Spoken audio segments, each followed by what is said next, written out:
Welcome back to the Grand Solar Minimum channel. Today is Thursday, August 16th, 2018. Good evening, everyone. Let's check out some space weather. Solar wind speeds right now elevated to 462.4 kilometers per second with a density of 9.3. Say hello to AR 2718. It's very small and quiet.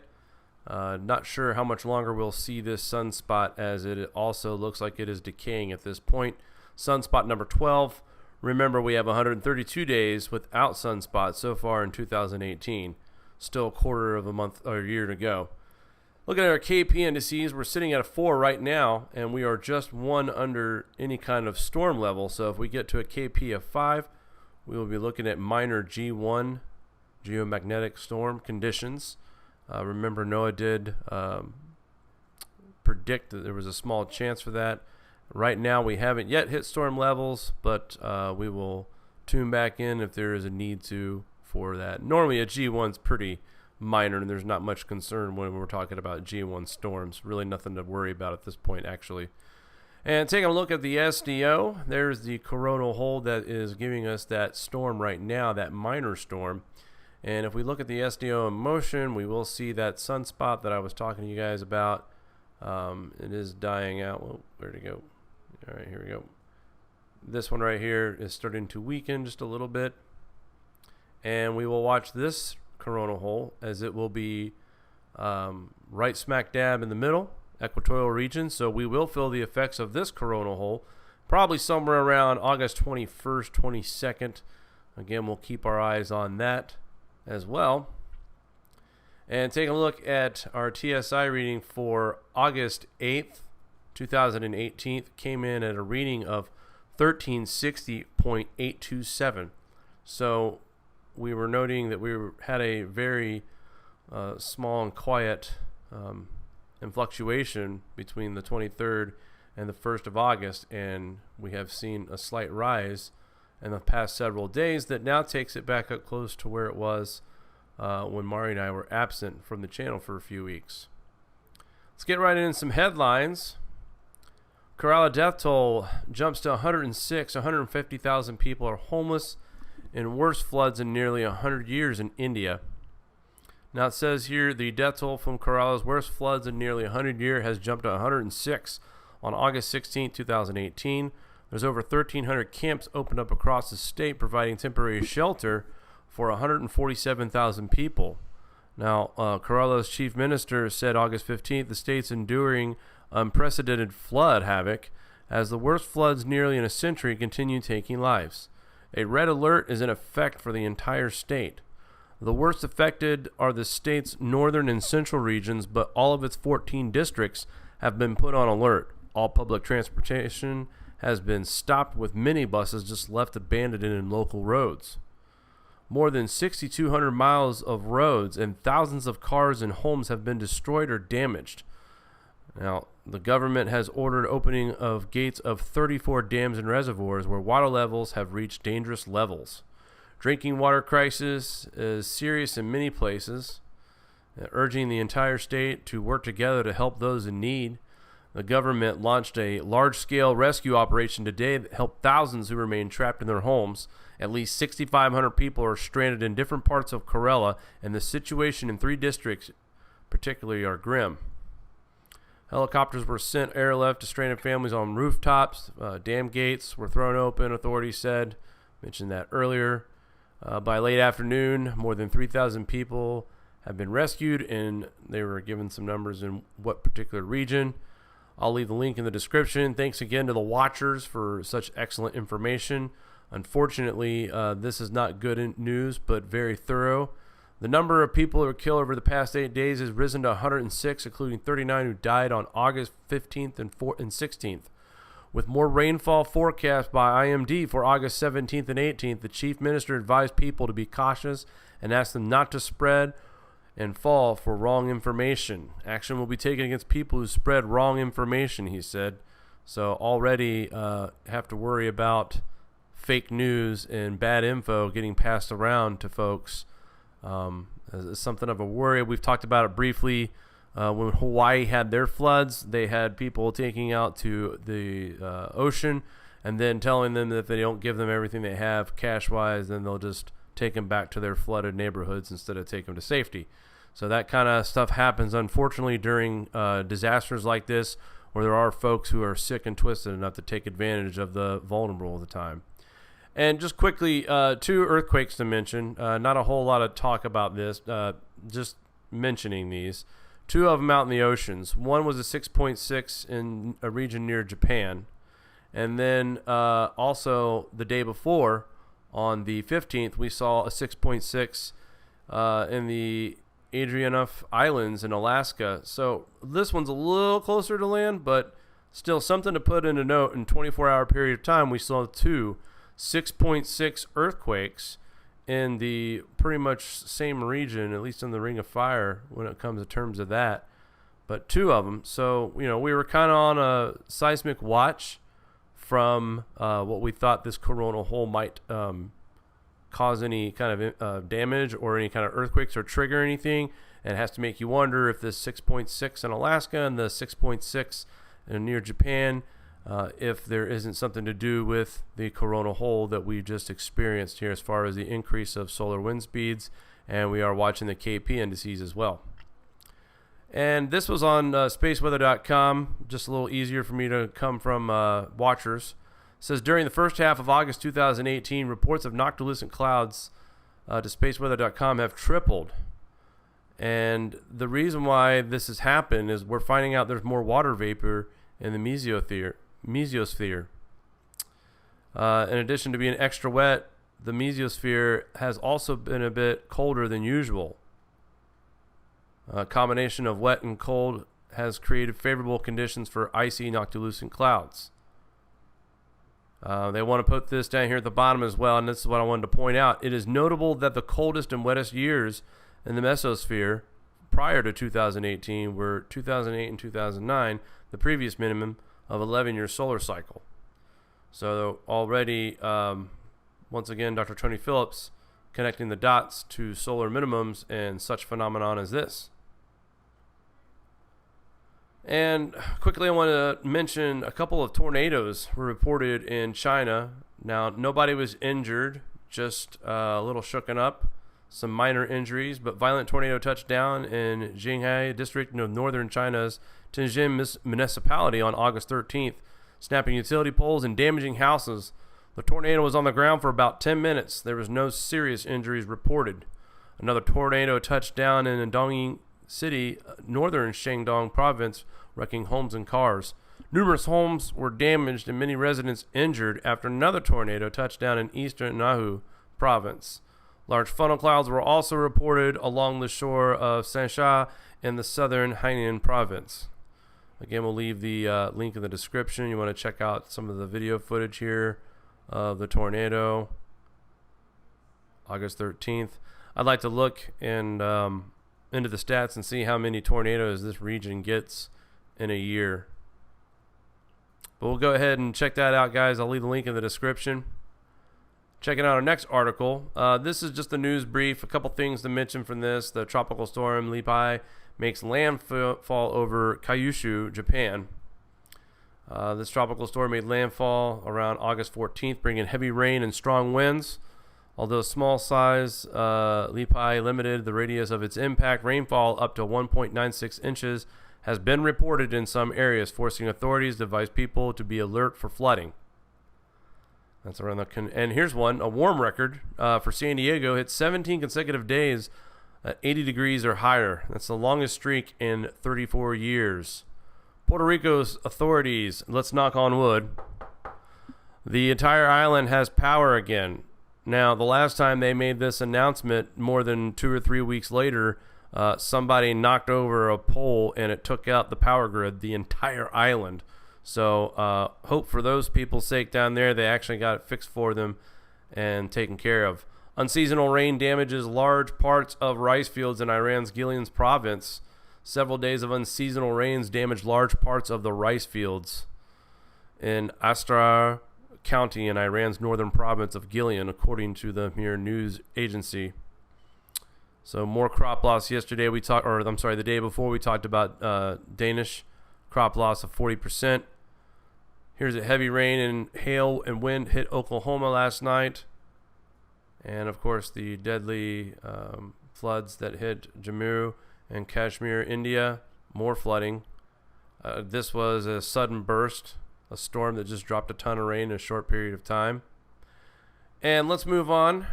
Link will be in the description. Also, just more proof. A very good article brought to us by No Trick Zone. I found it on Climate Depot, but the No Trick Zone. New Arctic study finds that sea spring ice melted 2 months earlier than today during the Roman and medieval times. Now, the reason why we talk about the medieval times and Roman times is because those were the warmest periods on our planet, and the CO2 levels were also well below what they are right now. So that's fight number one as far as the whole CO2 rise causes temperature rise, because that's false. We prove it right there. But then you go in and talk about how we were looking at sea ice melt for springtime 2 months earlier back in the Roman and medieval times than it has today. So in other words, we're talking about during the Roman and medieval times, ice was beginning its spring melt in March. This year it started in May. A little later than the warmest periods that we've ever had on the planet. Our ice was delayed 2 months. But yet you hear the mainstream media talk about record warmth globally and hottest on record, and constantly talking about the heat waves and how it's just going to be this way every year from here on out.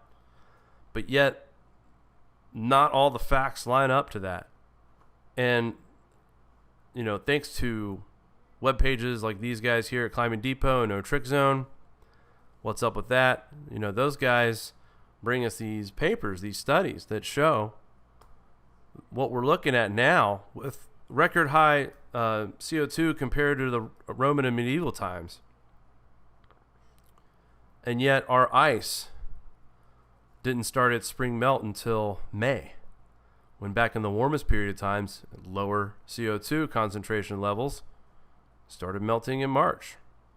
So things don't line up for your theory, especially all the people out there who say that humans are to cause and are the blame for climate change. And I'll get into that here in a little bit too. I'm not really happy. I'm not a fan of people using children as a pawn for any reason, period. And I'll discuss further on that here later in the show.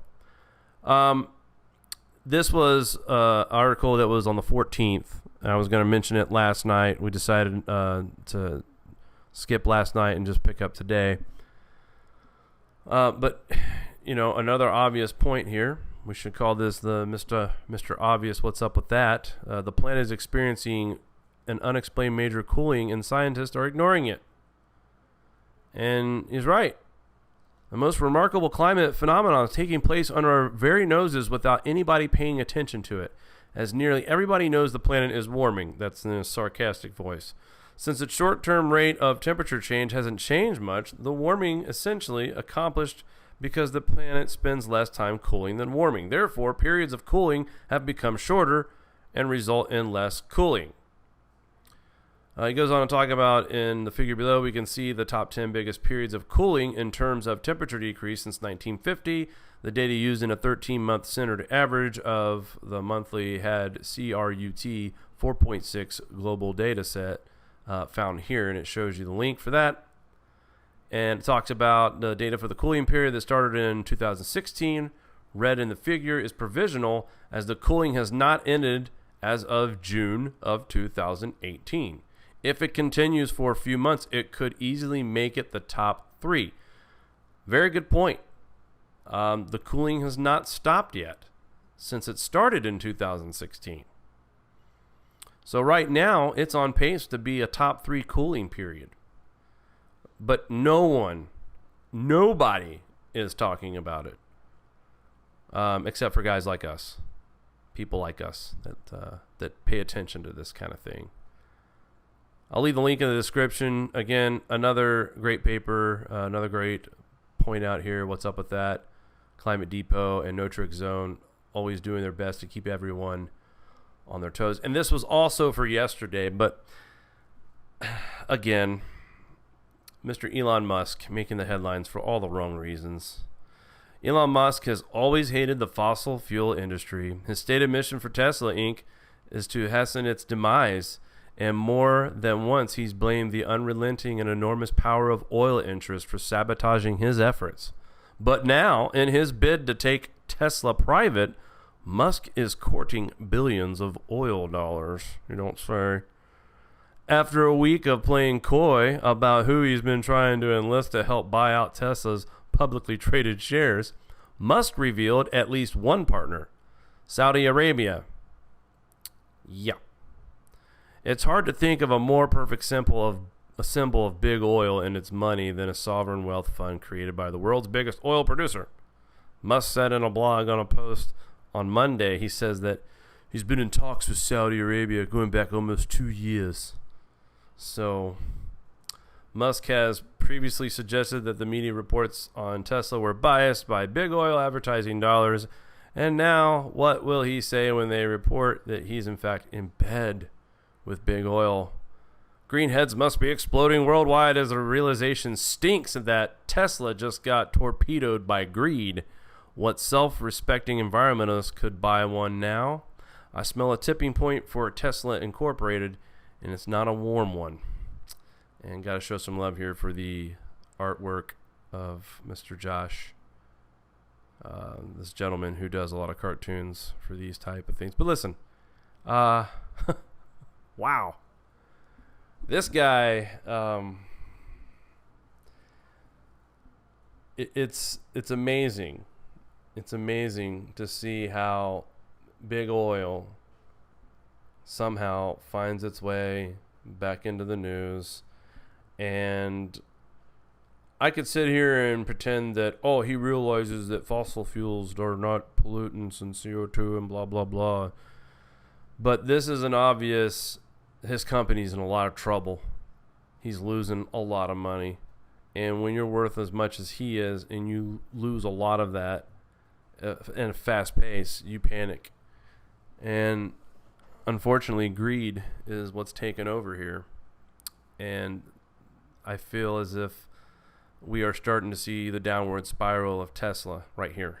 It starts with this money right here. And how can you take anybody that preaches against fossil fuels and preaches for, carbon taxes? How can you trust those people now when Elon Musk was just one of them not too long ago? And now, thanks to the Saudis, and no disrespect to them, they have every right to participate in whatever business as long as it's legal. I'm not trying to disrespect Saudi for stepping in and trying to save this man's company. I find the whole thing ironic that Big Oil is bailing out Big Green here. Supposedly Big Green. Big Green don't look so big. So here's what I was talking about. Group that used children as litigious climate pawns gets shot down by a judge. And what's appalling is these children's statements. And whoever is in charge of these students should be ashamed of themselves for brainwashing these kids. I don't blame these kids. I'm not mad at these kids. They're deeply brainwashed. Listen to 13-year-old Kalani. I am deeply saddened by the court's decision. My rights as a Native American person are being taken away because of climate change. Commas, huckleberry, salmon, and other traditional foods are disappearing. This is because of climate change the government continues to contribute to. How long are people going to ignore that climate change is real threat to my life and my culture? It is very disappointing. The government is not taking the kind of action necessary to protect my rights. This is a fight that we will continue to fight. It's not going to be easy, but this needs to change. Now, what happened here was that Judge Michael Scott ruled in favor of the state of Washington to dismiss this lawsuit that was filed against them by these young activists who argued that the state is violating their constitutional rights through actions that cause climate change. So this is an opportunist, basically, this activist group. You better strike now while you can, because there's starting to become a building skepticism of man-made global warming. And I believe this lawsuit and this recent decision by the court to dismiss it is a clear signal to activists all over the world. I think, for one, the disgusting technique that this group was using, putting these kids' pictures, and by the way, God bless these kids, not their fault. They were taught this. It's learned behavior. That's all it is. Don't hate the kids. They can't help it. It's what they were fed. But I find it appalling and disgusting, because I don't know anybody in the global cooling community that's using pictures of kids and testimony of kids to sell something politically, just like they're doing with the NRA and that Boggs kid. You know, I find it appalling that anybody would put these children in harm's way and put them in the center, especially of a lawsuit, and then to teach these kids to say, and you see the words heartbroken in here a few times, which makes me think this was all coached. Another 13-year-old, I'm extremely disappointed with the court's decision. We have limited time to turn climate change around, and every delay means more harm to me and my family and my culture. We cannot continue down this path. I am hopeful that appellate courts will do the right thing and allow this case to go to trial so that our voices can be heard. Again, they are using that we are the future. Listen to us. You're hurting us. You're destroying us. These kids are being fed this crap. It's bad enough, the people that have to send their children to public school because they can't afford private school. If you look at their itinerary, if you look at their lesson plans, it's bad enough you have to tolerate that. And now we've got groups out here who target teenagers who, these kids care about the environment. These kids care about their future. These kids care about the climate and what's to happen in the future. I'm not saying that. I just find it very disgusting and creepy that a global warming group felt it was necessary to put these kids out and politicize them and their words. Here's another one, 17-year-old Ren. As a youth on this planet, we're absolutely heartbroken to hear that the judge in this ruling has decided to dismiss our case. In his ruling, Judge Michael R. Scott decided that we do not have individual fundamental rights to a clean environment because, wait, that is your opinion. And that was the opinion that's been fed to you. That is not why this judge threw out this lawsuit.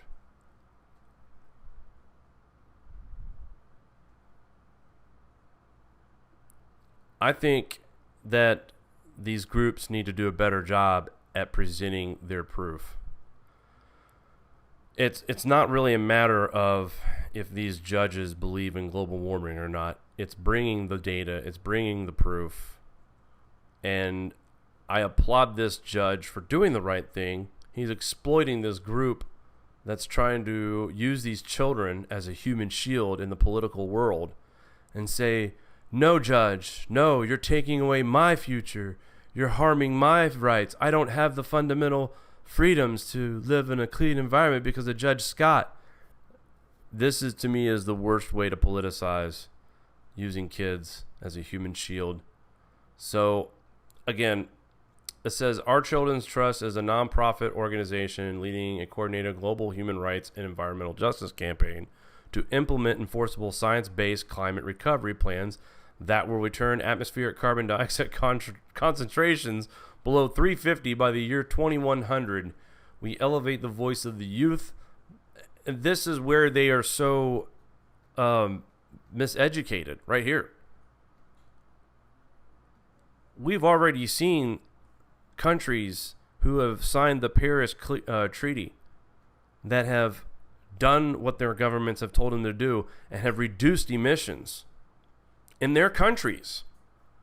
But guess what? The level of CO2 still rose by 1.3% in the first year of all these countries that were cooperating.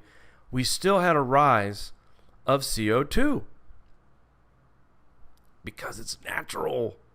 Man can't stop it. Man can do a better job at possibly reducing it by a tiny bit, but not. They're suggesting here that man can control, 60 parts per million in the next 80 years? Not even close. Not even close. And who knows if it's already going to be dropped lower than that before then anyway. So this is just a great example of miseducated people who think that they're doing something that will, and this is the false hope that I don't like. Nonprofit my ass. How much grant money do they get from the government just because they're involved with climate change?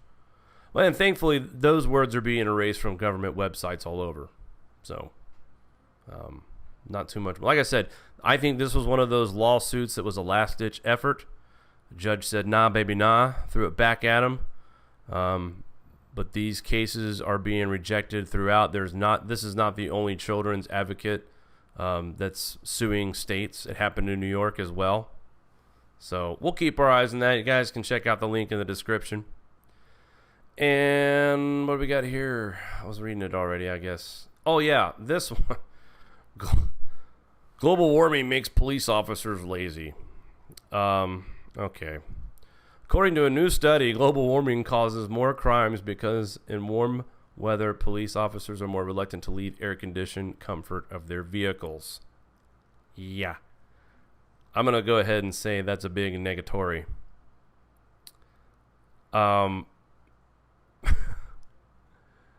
It says right here, my thought, even if a tiny effect is identified by this study is real, there are plenty of jurisdictions like Singapore with extremely hot climates and low crime rates, just as there are extremely cold states and nations with similar low rates of crime, like some Scandinavian countries.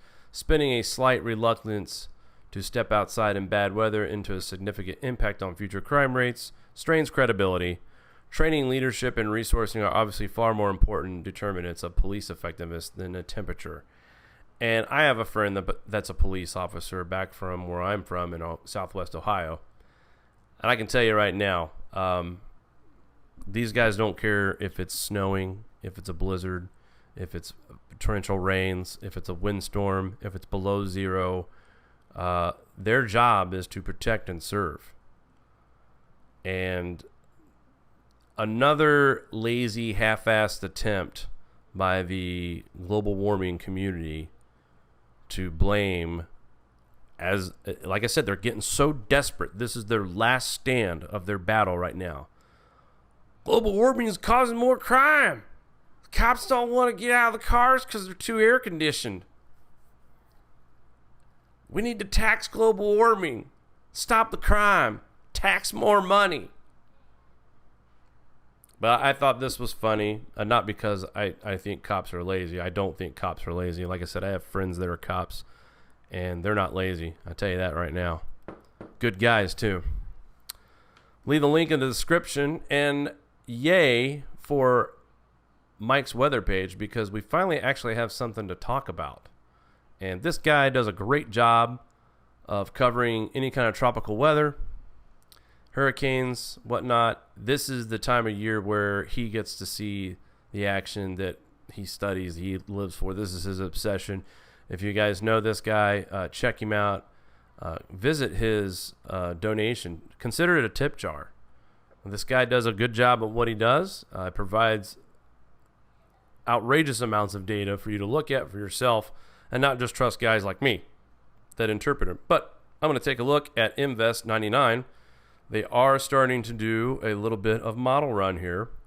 Now, we're only looking at a 20% chance of formation, but it says a large area of disorganized showers and thunderstorms located about 700 miles east-southeast of the Windward Islands is associated with a tropical wave. Some development of this system is possible over the next couple of days while it moves west-northwestward at around 15 miles per hour by the Windward Islands. By late Saturday, unfavorable environmental conditions should limit the chances for additional development while the system moves over the eastern Caribbean Sea, Regardless of development, this system is likely to bring locally heavy rainfall to portions of the Lesser Antilles on Friday and Saturday. And right now, for the 48-hour chance of formation is 20%.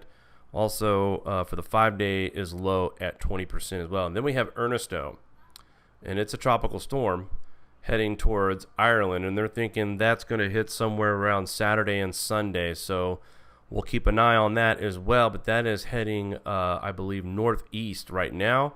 Maximum sustained winds is 45 miles per hour with a maximum central pressure of 1,007 millibars. Movement is northeast at 16 knots, which is 18 miles an hour. So it's moving on up. And let's take a look at the live radar here of Invest 99 as I refresh it. And it's been updated. It looks like it tried to get intense right here and then kind of died out a little bit. So far from what is being reported, that a little more or any development from this storm will likely not happen because of unfavorable conditions. So we will keep our eyes on that. Right now it is trending as far as it declining in chances of forming into a storm. But still, first one of the year to really watch, as we haven't had much to talk about when it comes to these storms. Again, here we are, this first one, Invest 99, with a 20% chance. Ernesto is already a tropical storm heading towards Ireland by Saturday or Sunday this weekend. And looking at the lower 48 here for any kind of watches or warnings today, and just in this area here where we're watching a lot of severe thunderstorms and severe thunderstorm watches as well in the middle part of the United States tonight in Missouri, Kansas, and parts of Arkansas as well. Red flag warnings here in the Northwest. Once again, air quality also an issue. And then we have some flood advisories and flash flood watches, parts of New Mexico, Southern California, and Nevada. Other than that, we're all quiet, which is good because we've been kind of active here on the East Coast with rain, as we do see some showers moving into the Northeast. Nothing to be really concerned about there. Let's go ahead and refresh this, see if that's moved any further. And at the time, no. Pennsylvania, some spotty showers. Taking a look here throughout the Ohio Valley, and Cincinnati is getting ready to start to see some light shower activity in the next several minutes. But other than that, we go to the south, where we have kind of seen this pattern of rain running along the deep south constantly. And there's that area of possible severe weather and heavy downpours as it is moving right now. It looks like southeast. So moving out of the area pretty quickly as well.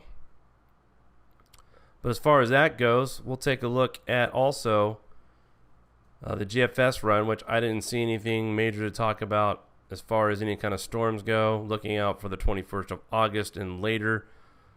Nothing developed. I'll have to go out to the North Atlantic, kind of check out, see if there's any development from our tropical storm. And let's see if we can see it at all. Speed this up a little bit. Other than that, Invest is what we're watching as far as in the tropics go, and even the GFS right now is just showing it a weak disturbance.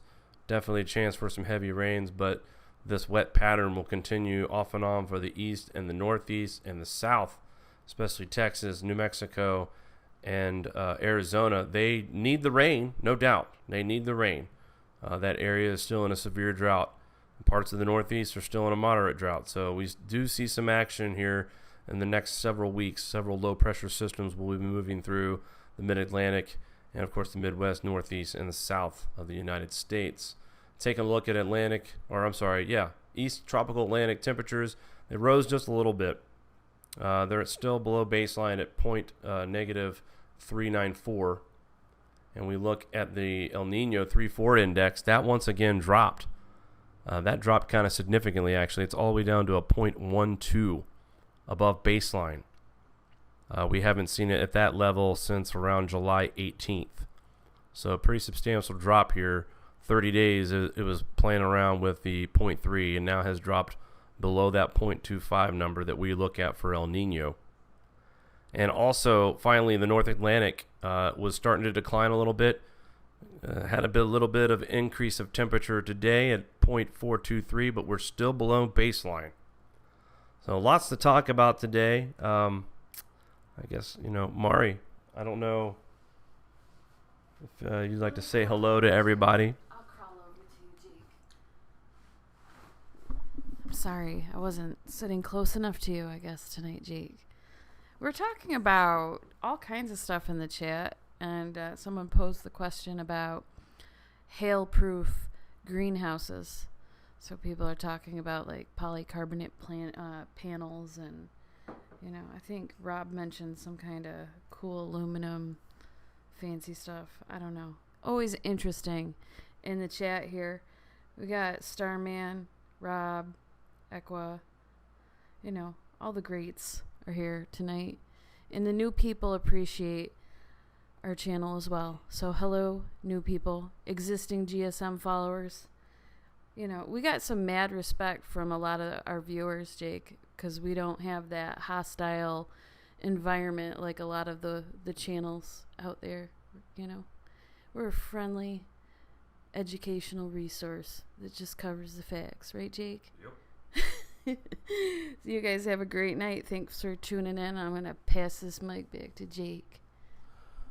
Also, we have a really special treat for our viewers out there. Henrik, the Danish Grand Solar Minimum channel, is working on something for us behind the scenes, and we will announce it as soon as we have it locked down. But I just want to let you guys know that this community and the people that follow this channel are part of the reason why we are able to do what we do here at this channel. And it's people like Henrik and Starman and Rob and Penelope, those people who donate their time, and not only just posting articles, but helping people out a little bit too, and also trying to line up important interviews. And so hopefully I get to make this exciting announcement, but we're trying to work out the details. I already sort of talked about it in the chat. People are sort of going on about it. Oh, that's good. So it was already mentioned? Yeah. Okay, cool. Again, exciting times, Grand Solar Minimum channel. We just want to present the facts. And what we've said since the relaunch of this channel on January 1st, 2018, is we will be reporting on the Grand Solar Minimum and all things that are related to Grand Solar Minimum.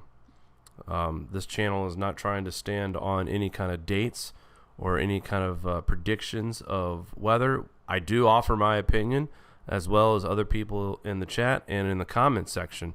But nothing I've said, should be taken in stone, because part of science is testing something and continue to test it over and over and over again. And, even peer-reviewed, as much as it gets tested, it doesn't always duplicate the same results. They say it's a 33% chance that you will duplicate the same results when peer-reviewing things. So, all right, guys, that's going to do it for us tonight. Thanks again for everyone who tuned in. Be sure to join us tomorrow night. Actually, it'll probably be an afternoon show on Friday. And then Saturday, I'd like to keep it at 4:30, as we will have Henrik joining us once again. All right, guys, we will talk soon. Take care and be safe out there.